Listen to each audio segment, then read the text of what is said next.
are emotions? The answer may seem pretty straightforward. Feelings, little people in your head, happiness, sadness, etc., etc.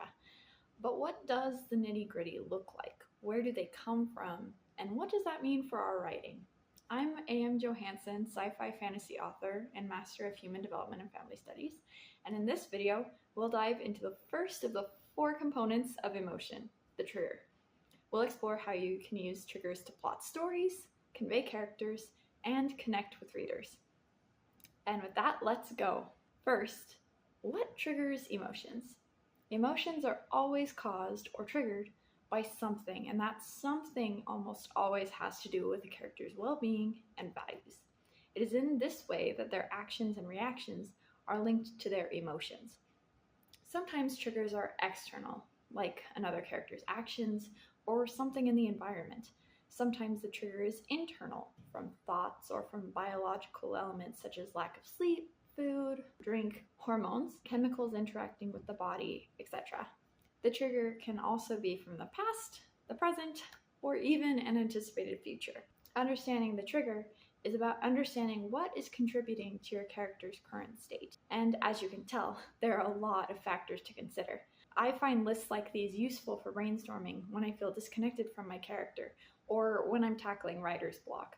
What factors are most influencing your character in this particular scene? It may be useful to focus on those factors first so that you don't get overwhelmed. 2. What can understanding the trigger do for your story?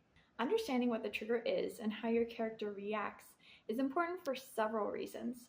First, your character's personality and values will come through based on what triggers them and which emotions come out as a consequence. 2.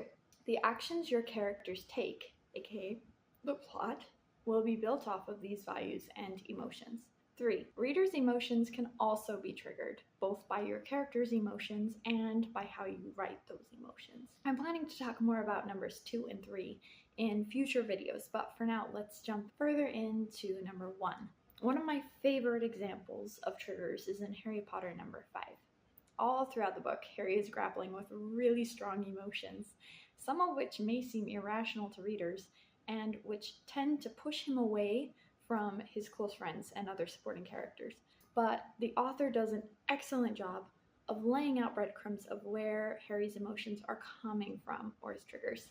Along with those triggers, she explains why they are triggering, which is his values. The next few pages we're going to look at are also excellent examples of some other important points about triggers. First, emotions carry over. Unresolved emotions trigger again more easily, taint your character's view of events, and manifest in the narrative. Look for old recurring triggers for Harry in the following example.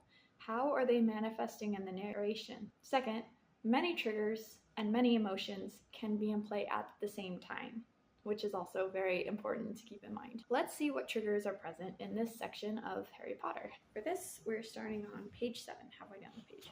Every few steps, he glanced back over his shoulder. Someone magical had been near him as he lay among Aunt Petunia's dying begonias, he was sure of it. Why hadn't they spoken to him? Why hadn't they made contact? Why were they hiding now?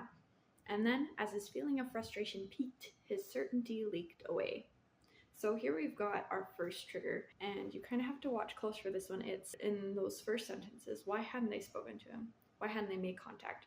So there's a wizard nearby who is not contacting Harry. That's one trigger. In the next paragraph, we get his reason for why that trigger impacts him. Perhaps it hadn't been a magic sound at all. Perhaps he was so desperate for the tiniest sign of contact from the world to which he belonged that he was simply overreacting to perfectly ordinary noises. Here we see that he's desperate for that contact. He really cares about contact with the wizarding world, especially where he's feeling so disconnected from what's an important part of himself and the people who are important to him, which we see kind of recurring through some of these other triggers that are about to come up. Harry felt a dull, sinking sensation in his stomach, and before he knew it, the feeling of hopelessness that had plagued him all summer rolled over him once again. Tomorrow morning he would be awoken by the alarm at 5 o'clock so that he could pay the owl that delivered the daily profit. But was there any point in continuing to take it? Harry merely glanced at the front page before throwing it aside these days. When the idiots who ran the paper finally realized that Voldemort was back, it would be headline news, and that was the only kind Harry cared about. So we've got another 2 triggers here. First, Harry's being discredited. No one believes him that Voldemort is back, which obviously is bringing up some emotions for him. The second part is, of course, that Voldemort is back, which kind of has that fear coming up, that nervousness about the situation, that helplessness coming back. Next, we got a few more. If he was lucky, there would also be elves carrying letters from his best friends, Ron and Hermione. Though any expectations he had had that their letters would bring him news had long since been dashed. We can't say much about you-know-what, obviously. We've been told not to say anything important in case our letters go astray, etc., etc. So Harry's feeling out of the loop. That's another trigger. And his friends who he trusts aren't telling him anything, which, again, that's another trigger for him. But when were they going to see him? Nobody seemed too bothered with a precise date. Hermione had scribbled, "I expect we'll be seeing you quite soon," inside his birthday card.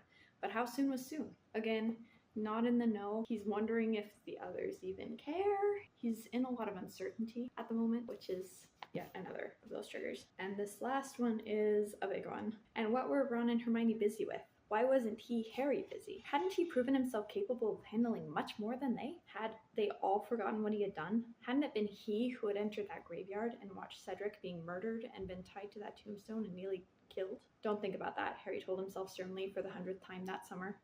It was bad enough that he kept revisiting the graveyard in his nightmares, without dwelling on it in his waking moments too. So that's another huge trigger, and a great example of those previous emotions and triggers recurring if they're not completed. Harry has this huge trauma that happened at the end of book 4 that's tainting his worldview, that's tainting his views of why his friends are doing what they're doing, what's actually happening. It's kind of taking over his mind, even though he's trying to push it down. I just love that because there were so many triggers there, and they all kind of connect to make his story arc for this book. He wants that contact, he wants to feel important, and he wants to feel like his world isn't ending. And in order to get those feelings, sometimes he makes choices that actually push him away from that goal. So understanding where those triggers are coming from can help at the scene level with writing that scene, knowing where those thoughts are going to come in, what emotions are going to pop up for him. As you're writing that narrative, it can also help with that overarching plot of, we know this is where he is emotionally at the start of the story, we know what he wants, and this is how he's going to try to get it, and enter character arc and plot. That's really some examples and how those triggers come about. In your own work, I would encourage you to look at 3 questions. First, what is your trigger? What is the event or the circumstance that's triggering that emotion in your character? 2, this triggers your character because blank. What is it about this that is triggering to your character? What values is it kind of attacking? What personality traits is this touching on? What does your character care about in this situation, and why is that triggering these emotions? 3, what does this tell you about the character? This is kind of going back to those personality traits, those values, because every action that your character takes is an opportunity for you to show who that character is and why your reader should connect to them. So making sure that you really understand these emotional components can help be that bridge between your character and your reader, and help us to understand why they're making the decisions that they're making. Another quick note is that sometimes, even though you as the author know all of these reasons, you don't always write them all in. Sometimes authors also use these things, or the lack of them in the narrative, to help make suspense or to make a character unpredictable. But I would also caution not to make things too unpredictable, and to make sure to pay off those little threads and mysteries that you leave throughout the scenes. So that is an overview of the first component of emotion, which is that trigger. Next video, we're going to be diving into the second component, which is thoughts. If you go through that same Harry Potter section, you'll see a lot of his thoughts happening there. It's in the next really important step for that emotions. And we're going to be looking at, again, how you can do that in your writing, how that will help you with writing.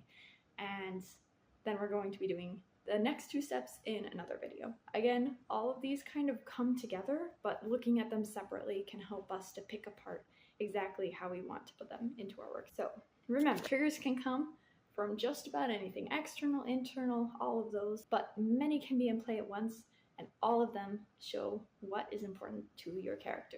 Thanks for watching, and see you in the next one.